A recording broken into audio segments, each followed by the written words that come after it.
All right, ladies and gentlemen, we've got something very exciting for us in the second half of version 2.2. And that is, of course, going to be Shorekeeper's banner. Unlike most other banners, she's going to be running just by herself and is widely considered one of the only must-pull units in the game. And for anybody that joined after version 1.3, after version 1.4, or maybe you started in 2.0, you likely don't have her. And so what I wanted to do in this walkthrough is break down how valuable she is as a unit and why so many people consider her basically the only must-pull limited 5-star in the game. She's very, very affordable. She doesn't have nearly as high of a stat requirements as you might find on a DPS or even a sub DPS. And overall, she's a great addition to your account. So with that, let's go ahead and get right on into it. All right, folks, if you're looking to spend some money in WhiWa to get Shorekeeper or her weapon, you'd probably like to save some cash. LD Shop is a fantastic way of doing that, and I'll show you exactly why. LDshop.gg gives you access to huge discounts on pretty much anything you can buy in a ton of games. But let's click on WhiWa for now. The monthly pass? Usually it's $5 dues, but on LD Shop, it'll be much less. What a deal! To claim one of these discounts, just select the item you're looking for and click Top Up to submit your payment. You'll need your Kuro linked account email, password, and username. This might seem a bit off, but remember that LD Shop already works with sensitive account information with their emulator, LD Player, so you can trust them for their services. They also have excellent reviews on Trustpilot. If you created an account with Gmail or Facebook, use the directions in the top-up menu to link your account to an email. After finalizing your payment info, wait a couple of minutes and your items will be on your account. New users can get a 10% discount and an additional 5% using my sponsored link, and first-time top-up bonuses are available as well. That means you can get some big discounts. Spending $80 or more will net you a VIP membership, which can get you a free 30-day Lunite subscription. So try LD Shop today. So when it comes to Shorekeeper and her kit, she basically revolves around a couple of very, very, very important mechanics. The first one basically being her Resonance Liberation. And so what this Resonance Liberation does is it summons an outer stellar realm that's first just going to heal members of the party every 3 seconds. That really isn't why you're casting this ability. Basically, for every 0.2% of Shorekeeper's energy regeneration, as you start using more and more intro skills in your team, you'll first start granting crit rate after using the first intro skill in your lineup, which is typically Shorekeeper's, with a cap of 12.5% crit rate at 250% ER. When your team uses the second intro skill in your lineup, you'll then add a critical damage bonus on top of it. And what that's going to basically add up to is a 12.5% critical rate boost and a 12.5% critical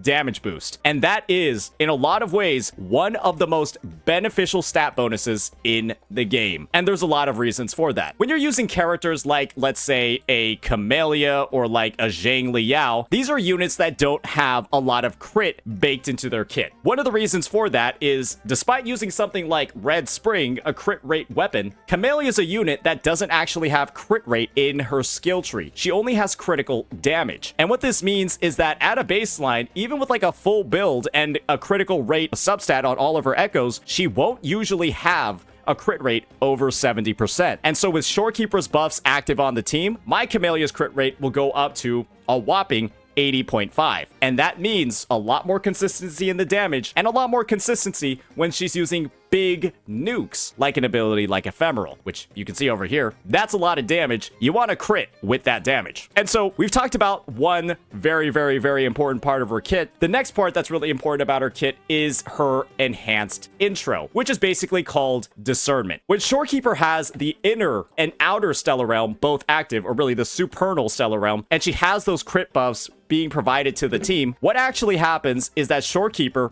on the third intro skill used across her liberation, she's going to be able to utilize this discernment move, which essentially is a pretty big nuke that heals the team and does damage. You can see over here, Enlightenment's damage is really low, only 45% of her attack times 5, while Discernment is 19.64% of her HP 3 times. And this move, when Shorekeeper's at a full build, can deal upwards of like 10k, 12, 13k damage per tick, up to around 50k on a well-invested build, and it is guaranteed to crit. What this means is that this attack is kind of the only move in her kit that's worth leveling up to 10. You're going to see over here for abilities like her basic attack, resonant skill, forte circuit, and even her liberation, I'm not leveling a lot of Shorekeeper's abilities. And the reason for that is pretty simple. You can see that when you level up Shorekeeper's liberation, the only thing you're actually going to increase is the healing. And it doesn't really heal a lot in the first place, and most of the times, you don't really want to rely on healing in a lot of game modes other than Virtual Crisis. When it comes to her forte circuit, well, the only thing you're going to be leveling up is more damage, and the unit doesn't really deal damage with any of these abilities.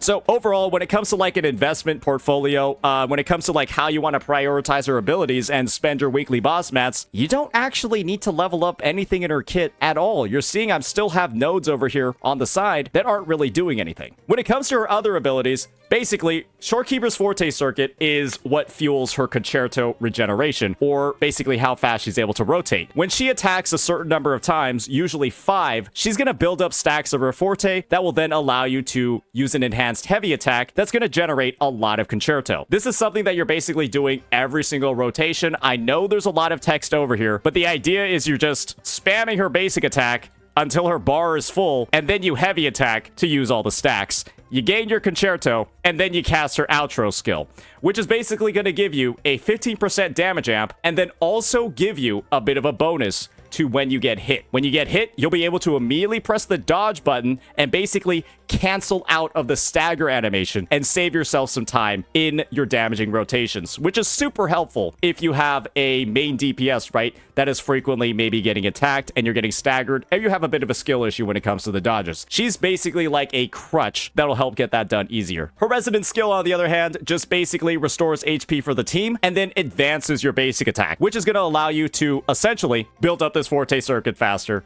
to build up your Concerto faster. Pretty simple kit. You're spamming basics, you're spamming your skill as often as you can, you're building up your Forte, and then once your Forte Circuit, or when your Concerto is almost filled, you cast your Liberation, extend the duration for as long as possible. It's 30 seconds at a baseline, and then you start intro skill looping throughout your team to deal all of that damage, and then once your team's rotation is done, you cap it off with Discernment. So that's essentially what we're going to be seeing over here. So with that, let's take a look at some of her inherent abilities. So her first inherent ability is basically a revive for the team. When somebody is taking fatal damage, Shorekeeper will basically reduce her health by 50% and then heal somebody on her team for that much. Basically, it'll be a full HP heal on basically every unit, unless you're like stacking HP. But in that case, how are they even getting down in the first place? Her second inherent basically gives her an ER boost to her and an ER boost to Rover if she's on the team. When she utilizes her Resonance Liberation, she's going to get an increase of 10% to her ER. And what this means is that her requirements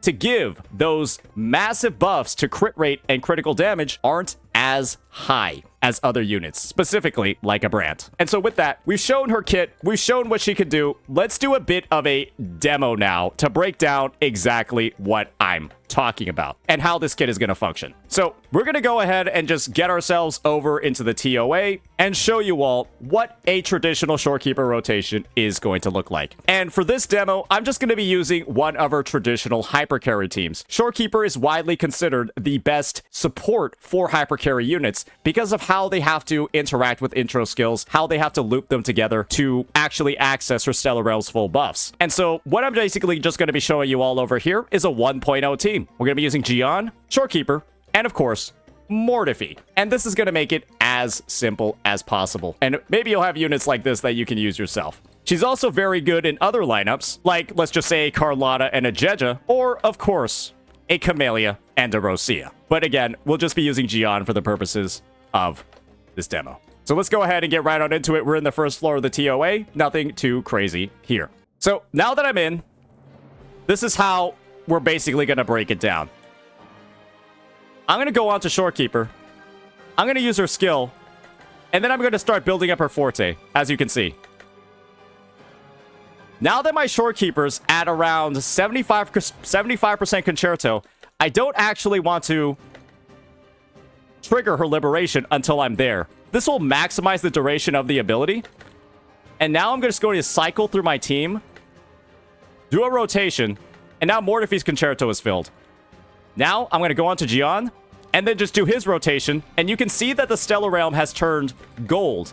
And that means that the crit rate and the critical damage buffs are now fully active. And so I'll just keep going and doing my thing on Gian. And now that Gian's Concerto is filled, I'm going to go back to Shorekeeper. And that's going to trigger the enhanced intro. And that's that special animation that you might not be seeing in your gameplay if you're not really, you know, if you're not triggering it properly. And now I just repeat the same thing over and over and over, right?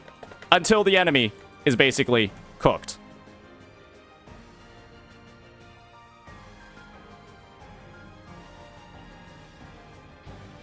My Shorekeeper is S1. We'll dive into what that actually means for the rotations later. But in hypercarry teams like this, it doesn't really matter too much what you're seeing over here. And then we're going to end another rotation with another enhanced intro, right? Pretty simple stuff. She's not a hard unit to use once you get the hang of using her. But she does have some learning curves as you're getting started with her. That is definitely for certain. And that's basically going to be what the rotation looks like over here, and we've essentially absolutely cooked him. That's what it looks like in a hypercarry team. That's typically the best and most simple way to use Shorekeeper. You can use her in other lineups like a dual DPS or quick swap, but it can be a little bit awkward to get the timings right. And it can be a little bit awkward when you're sharing field time. Maybe when you're using units like let's just say, for example, a Brant and a Chang Li together, it can be a little bit awkward trying to find the time for her to use something like her enhanced intro very effectively with how often you're swapping between the two units and how you're managing your concerto there. I recommend hypercarry when you're figuring out how to play her because it is 1000% her simplest playstyle, but she is still very strong in a team like this. You just have to do a little bit more to get the most value out of her. So that's going to be our demo. That's going to be how her kit works. You can kind of see I was really just spamming abilities like her left click, abilities like her skill to generate all that concerto. And then once I get up to about 75%, I'm casting that Liberation to extend the duration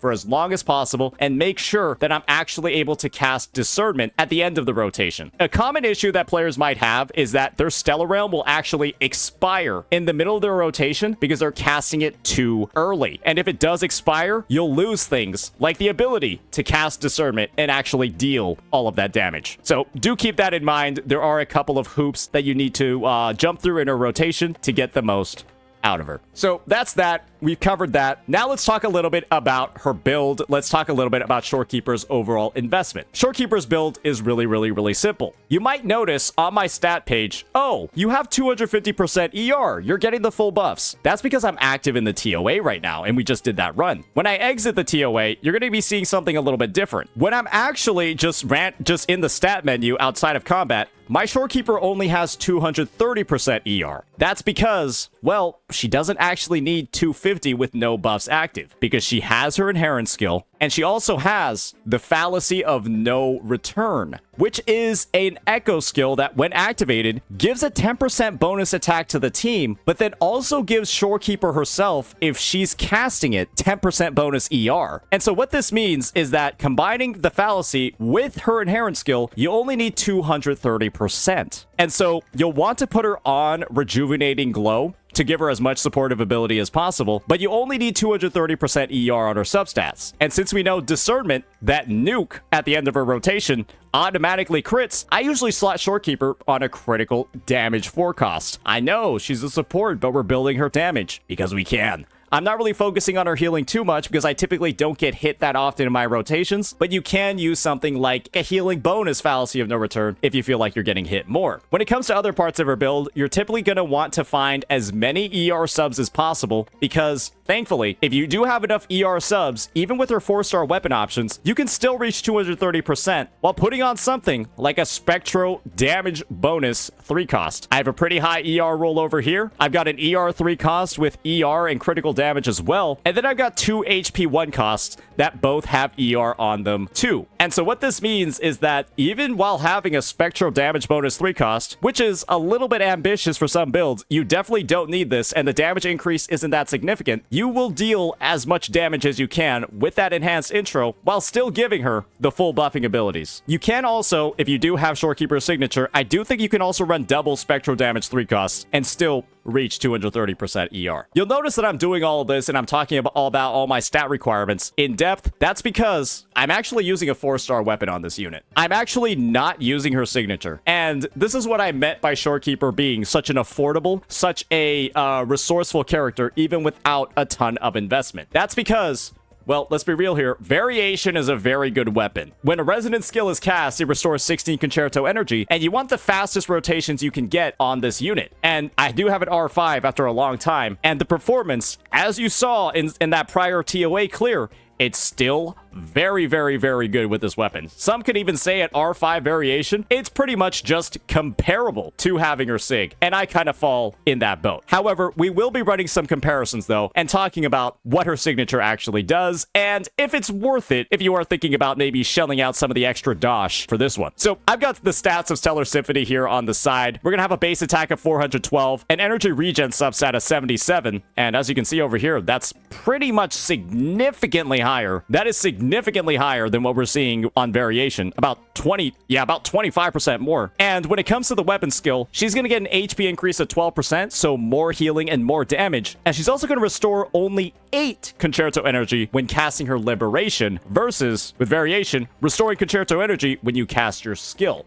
So a bit of a key difference over there. It doesn't make that much of a difference in practice, but do keep in mind an R5 variation is a lot more affordable, and you might just get luckier getting it than Shorekeeper's Sig, and you'll have faster rotations on variation as long as it's above R1. Whenever you cast a resonance skill that heals, you're going to increase nearby party members' attack by 14% for 30 seconds. This is the main draw of this weapon. This is the main reason why you would want to pull it off the weapon banner and use it over something like variation, because this gives a 14% attack buff to the entire team. You might be thinking, gosh darn, this is amazing, this is fantastic, but I'm gonna be real with you over here. It's completely unnecessary. This is 14% attack. Do keep in mind that 14% attack is basically equal to 1.5 attack substats. You're spending potentially 70, 60, 70, 80 pulls for what essentially amounts to, I'll just show you all over here, 1.5 attack substats on your Echoes. You will have that on every single team you run her on, but I'm going to be real with you. There is no content in the game that's going to require you to have 14% attack to clear it. You're never going to be in a situation where you can't clear the content, and then Shorekeeper's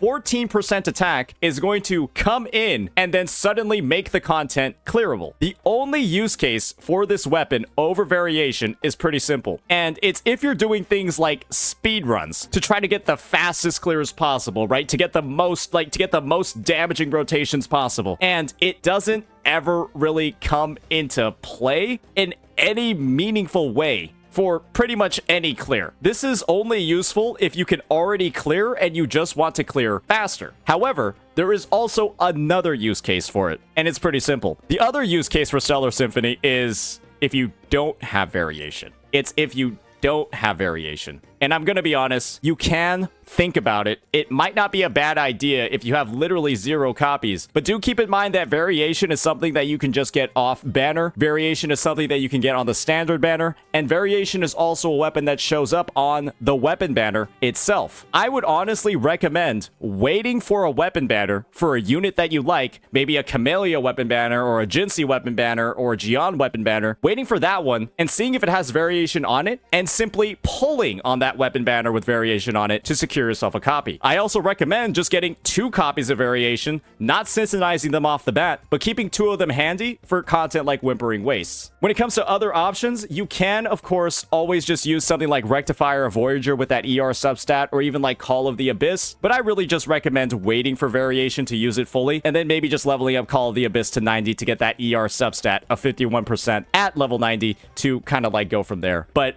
I think most people who own Shorekeeper's weapon can pretty much testify that it doesn't really do that much. And in relation to how it improves your team's DPS, a lot of people can confirm that it's one of the most low value pulls you can make in the game. And they would rather have preferred that they spend those pulls on a DPS's weapon banner, right? Like maybe a Carlotta's or a Camellia's, or of course, like a Phoebe's. I seen some people in chat say, I would rather have not pulled SK's weapon. Of course, and if you like the aesthetic, though, you know, you don't like how chunky and clunky this one looks, you can definitely do that too. But let's be real here. You're not spending that much time on Shorekeeper in your rotations anyways. She's kind of just like, you know, once she leaves the field, that's kind of like it. So we've done all the comparisons. We've done a lot of walkthroughs about, you know, what her strength is, what her power is. Now, let's talk a little bit more about some of her sequence nodes.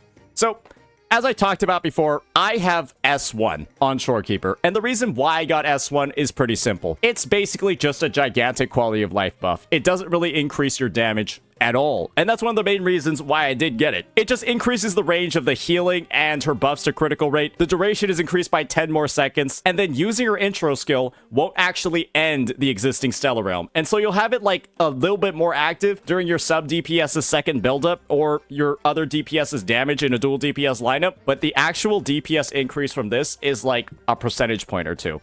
It's not actually a lot in light of, like, you know, all the other stuff going on in the game. Her S2, on the other hand, is where stuff gets a little bit crazy. When Shorekeeper activates the Gold Stellar Realm, she will grant a 40% attack buff to the entire team. And let me be real here. This is so much better than her weapon, it's ridiculous. This right here, 40% attack, is actually meaningful. That's about 4 attack subs at really, really high value, and you only have 5 echoes that you can get substats on. And so many consider this the best S2 in the game, but I have the similar argument for why you don't necessarily need this, and it's the same one as her weapon. If you're at the point where you need Shorekeeper's S2 to clear any content, then you have so much more work that you can do on your Echo substats or like your rotations to make up for it. There is no content in the game at all. This isn't Honkai Star Rail. There's no content in this game that requires Shorekeeper's S2 to clear. Absolutely none. This isn't a game like HSR where to make the older characters usable, you need to pull like S2 on a support to like grant them massive buffs so that they can clear the content. You just saw me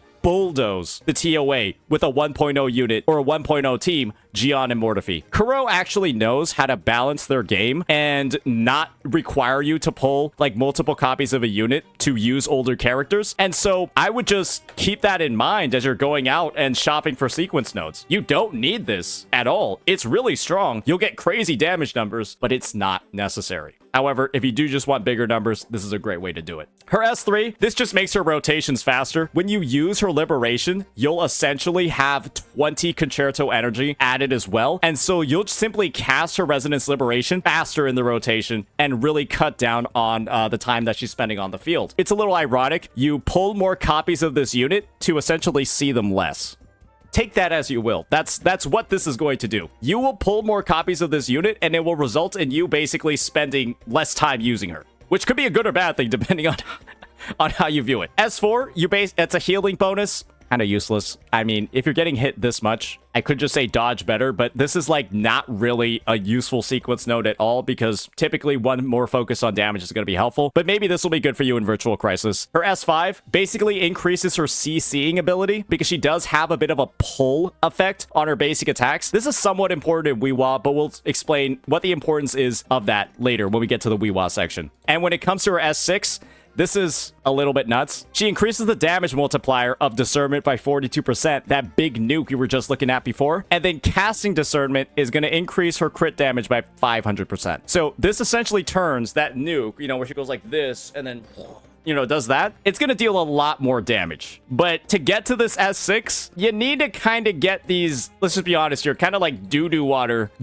sequence nodes in between. S2 is kind of like her last good one. You could say S3 is okay, but this saves you like half a second on your rotation. And S6 is kind of like the other only meaningful damage boost in her kit. But again, you don't need any of this. But if you do have it, it is pretty cool to, you know, turn your support healer into a tactical walking nuke. So that'll be that, and that'll be your sequence nodes. Now, let's get into a bit more of some advanced testing when it comes to this unit, and I'll show you all a little bit of tech when it comes to using her in both the TOA and Whimpering Wastes. So let's go ahead, let's get right on into it. So what I'll be showing you over here is a pretty simple clear. We're going to be using a Camellia, which I just talked about how strong she is over here. And we also are going to be using a Rosia. And I'll be teaching you a couple of small tips to help streamline your Shorekeeper's rotation. And, you know, depending on the enemy type, actually get much faster ones. So let's just go ahead and get right on into it. When it comes to Shorekeeper, there's something very, very, very unique you should think about when it comes to her kit. And that's her dodge and dodge counters. Shorekeeper has, in my opinion, some of the best dodge counters in the game because she generates a lot of concerto and a lot of her forte circuit just from dodging. You saw just how fast I was able to get to a full bar and I didn't even use my liberation. Let's just play that again really fast. Because her dodge counters give her so much extra concerto relative to the rest of her kit, and it also charges up her forte circuit, you can rotate with her extremely fast if you're actively walking into enemy attacks and doing some dodging. And I'm already there. The stage just started, right? We had to wait for the Tempest Memphis' animation, but the stage just started, and I'm already ready to go. So now let's put it all into practice and see what it looks like in an actual team setting, where I'm trying to do everything as fast as possible and trying to optimize everything as fast as possible. So we just like skill over here, right? And then I go onto Rosia real fast to streamline her rotation even more. And I'm already ready to go onto her to begin the team's rotation. Now we just go onto a Rosia.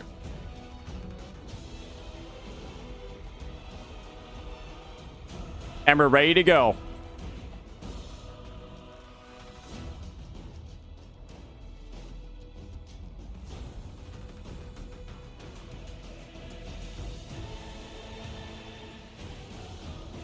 Oh, dear. So you can see over here, I got hit on purpose to show off that mechanic that I was just talking about before.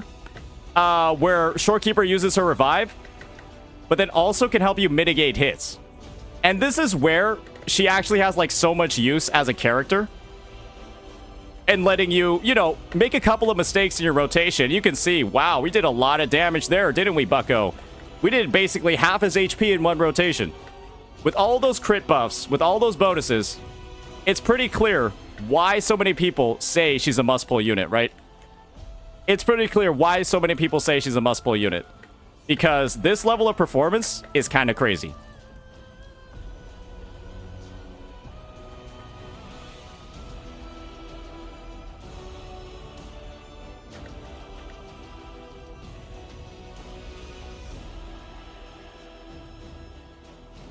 And we don't even need to do 2 full rotations to absolutely cook this fraud with all of those buffs that we have going on. Do keep in mind, those were like S0 units that I was using. Take a quick look at the stats over here. That was an S0 R1 Camellia with all those full buffs. We're able to do so much. That's what her stats are looking like with Shorekeeper Stellar Realm active. This is what the Rosia is looking like with the Stellar Realm active. And of course, Shorekeeper's coming in with close to 250% crit rate, or 250% ER. The fallacy did wear off. And so, again, that's the level of performance that you'll be getting with a character like this in the TOA. And she lets you sort of like push the boundaries in missing some of the dodges, maybe even getting KO'd as well. Because my Camellia, she died in that clear, right? She got KO'd, but we went ahead and we healed all the way back up to full because of the power of Shorekeeper's Inherent. And we're also able to just recover immediately from the stagger by using her outro skill. And because her dodge counters are so strong in generating concerto and also filling up her forte circuit, we can do shortcuts in our rotations to get the most possible out of the teams and the most possible out of the clears. And so that's that when it comes to her performance in the TOA. I think you're seeing why she's becoming much more of a must pull. And we're doing all of that without really leveling up any of the unnecessary abilities that I find in her kit. Getting a lot of value out of this unit, even with a skill tree that looks like a half-lit Christmas one. So that's going to be the demo in the TOA. Now let's go ahead and move on to Whimpering Wastes. All right, so there's a couple of issues when it comes to using Shorekeeper in Whimpering Wastes. The first and foremost is, well, she needs her buffs to deal a lot of damage. And so when you're using Shorekeeper in Whimpering Wastes and she's on the side where Concerto is the first thing that you have, this can be a little bit tricky. And so in most situations, I actually recommend putting Shorekeeper on the second side, where you can kind of just use the same exact rotation. You can use the same exact sort of tech that you have in the TOA to streamline your rotation, right? Because you're going to have your Liberation available, and you just cast it when your Concerto is full. In Whimpering Waste, however, if you are slotting in Shorekeeper on side 1, that's kind of like the only difficulty you're going to have. And I'm going to demonstrate to you some tech that you might just want to keep in mind to make your rotations feel a lot better here. And this is going to be the thing. It's going to be pretty simple. You just go ahead, and your Shorekeeper's at 230% because you're trying to maximize her damage. You just say, whatever. I don't really care. And then you take an ER, you take an ER 3 cost, and then you just put it on her. And then you bump her ER as much as you possibly can with your weapon, with your build. And what this is going to mean is that I'm going to be able to generate my Liberation much faster in the team's rotation. We're going to be using the same exact team that we just used in the TOA to sort of demonstrate what's going on over here. So we just go over to Shorekeeper, we use this ability, we go over to Rosia, and then we go back to Camellia. And now we're just going to like rotate through her team, right? We're getting all of the buffs going. We're absolutely melting the enemies. And now that Shorekeeper is ready to go and back, we're just going to be attacking, right? And you're going to notice that my Concerto is already filled again. And that's why the ER is so important on this side of Whimpering Waste. Because the more ER I have, even if I have more than 250, right, and I'm wasting it because I don't need it, the faster I can actually get to, like, rotating through the team and doing damage. With all of those critical buffs and, like, critical rate and critical buffs active on the team. So, you can kind of see over here, there's not a lot of complexity in the rotation. It's looking pretty easy. I probably shouldn't have casted Ephemeral there, but it's not really a big deal. Right, and we're just going to keep melting the enemies, going throughout the team's rotation, and then we're going to end it on Shorekeeper with Discernment. And then just keep kind of like going. You're seeing over here, and we just do it over and over and over again. This should be very familiar to what you guys were seeing in the TOA before. And you can just do this exact same thing with all the smoothness that we were just talking about if you start her on the second side. But if you are using her on the Concerto side, this is just a bit of a tech that should help break it down and make it more simple for you to get the most value that you can out of her. And so, yeah, we'll just be playing this out. We'll see how high of a score I can get. My chat keeps saying I need to learn better rotations. And you can kind of see we are absolutely murdering when it comes to this.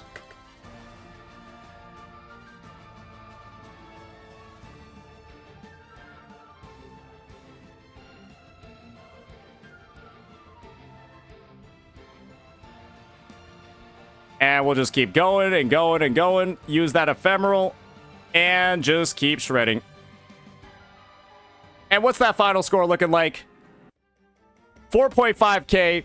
That's pretty good. I would have to say that's pretty good in my opinion. And if I didn't have Shorekeeper with this much ER, and it took me a lot longer to get that first Liberation, I guarantee you that score would have been a lot lower. Probably would have been about 4k or maybe even 3.9. We already tried it with much lower ER on the unit. So that's actually already the max score. I showed you what the S0R1 units look like, and you can already see, well, the character is powerful in pretty much every single game mode. So that's going to be our live demo. I've talked about some of the techs. We talked about some of the optimizations you can make when it comes to this unit. And so now it's time to get into some final thoughts about using her, about building her, about all these different things. I have to say that Shorekeeper is probably the best unit in the game. I think it's pretty clear for a lot of individuals why Shorekeeper is so good. She has a lot of different builds that you can run. You could even put in things like an HP 4 cost if you want her to have more healing. You could even put in things like an HP 3 cost if you want her to have more healing as well. And at the end of the day, she helps so many units in the game with her buffs or critical rate. I already mentioned how she helps Camellia and units like Zhang Liao so much. She's kind of like their best in slot for that specific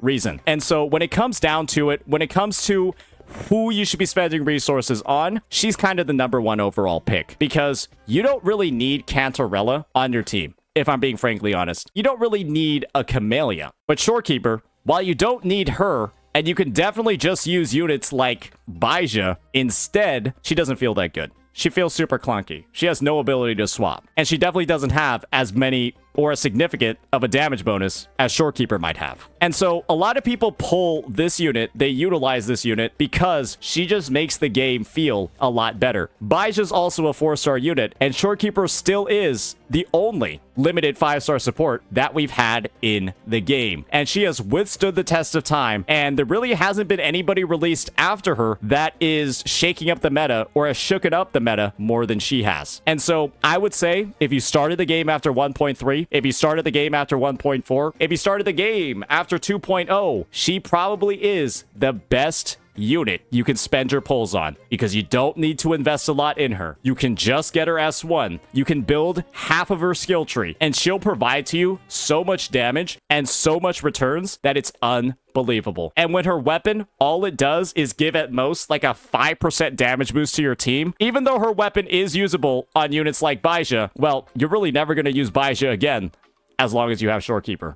And so with that, hopefully this was helpful. Hopefully it's become a lot more clear why this unit is so strong. And hopefully some of those tips that I've shown you in things like Whimpering Waste and in things like TOA can get you up and running as fast as possible when it comes to getting her built. Just make sure if you are going to max out one skill in her kit, or you max out her intro skill. She's the only unit in the game that I can recommend maxing out her intro skill for. Everybody else, not really that important. Let me know what you all think. Peace.